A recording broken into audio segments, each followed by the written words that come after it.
Friends, in this video, I am discussing with all of you one important notification 34/2021। अभी क्या हुआ है कि बिकॉज ऑफ कोविड बहुत सारे डीलर्स ऐसे थे जो फाइनेंशियल क्रंच की वजह से अपना रिटर्न फाइल नहीं कर पा रहे थे। और CGST एक्ट के अंदर अगर आप अपना रिटर्न फाइल नहीं करते हो तो आपका रजिस्ट्रेशन कैंसिल होता है। तो प्रोविजंस क्या है CGST एक्ट के अंदर कि अगर आप रेगुलर डीलर हो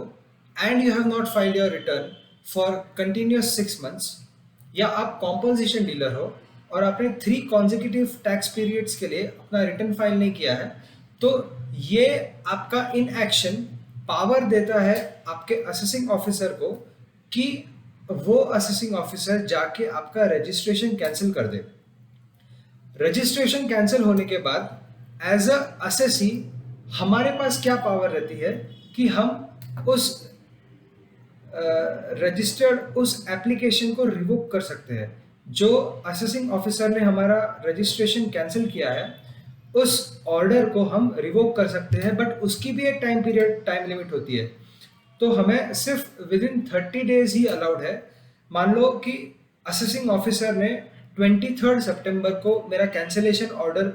पास किया रजिस्ट्रेशन का, तो विद इन 30 डेज मतलब मुझे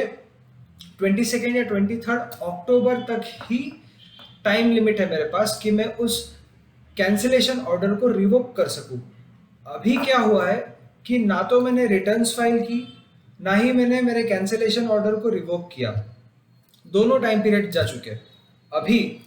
इस केसेस में एक्ट बोलता है कि आपके पास जितने भी इनपुट्स है या अनसोल्ड स्टॉक है आपके पास, सो दो चीज़ें, एक तो इनपुट्स यानी कि रॉ मटेरियल्स जो आप यूज़ करते हो फिनिश गुड्स बनाने के लिए, तो वो सारे इनपुट्स जो आपके अनकंज्यूम्ड है और आपके पास फिनिश्ड स्टॉक पड़ा है जो कि अनसोल्ड है, उसके ऊपर आपको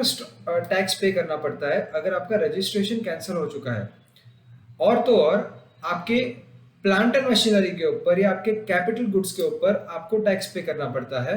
if you have not used your plant and machinery और your capital goods for more than 5 years। तो इससे बचने के लिए गवर्नमेंट ने एक काफ़ी अच्छा नोटिफिकेशन लाया है बाय वे ऑफ 34/2021, और इन्होंने सेक्शन 168A की पावर्स को यूज़ करते हुए नोटिफिकेशन लाया है और बताया गया है कि अगर आपने अपने रजिस्ट्रेशन के ऑर्डर को रिवोक नहीं किया है with in the time limit of 30 days, तो उस टाइम लिमिट को बढ़ा के उन्होंने एक्सटेंड कर दिया है अप टू 30 सितंबर 2021। यानी कि अगर आपने अपना रिवोकेशन एप्लीकेशन जो ड्यू डेट प्रिस्क्राइब थी उसके लिमिट में फाइल नहीं किया है, तो आप अभी फाइल कर सकते हो, 30 सितंबर तक फाइल कर सकते हो, और आप ये सारी कॉन्सिक्वेंसेस जो है टैक्स पे करने वाले, ये सारे से आप बच सकते हो। और आपके पास एक और अपॉर्चुनिटी अभी अवेलेबल हो जाएगी अगर आप ये चीज़ करते हो, तो एमनेस्टी स्कीम जो गवर्नमेंट ने लाई है, उस एमनेस्टी स्कीम के अंदर आप अपनी रिटर्न्स फाइल कर सकते हो with a capping on the maximum amount of late fees.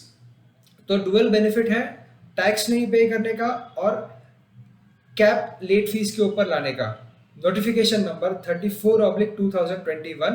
30 September 2021 is the last date to file the revocation application.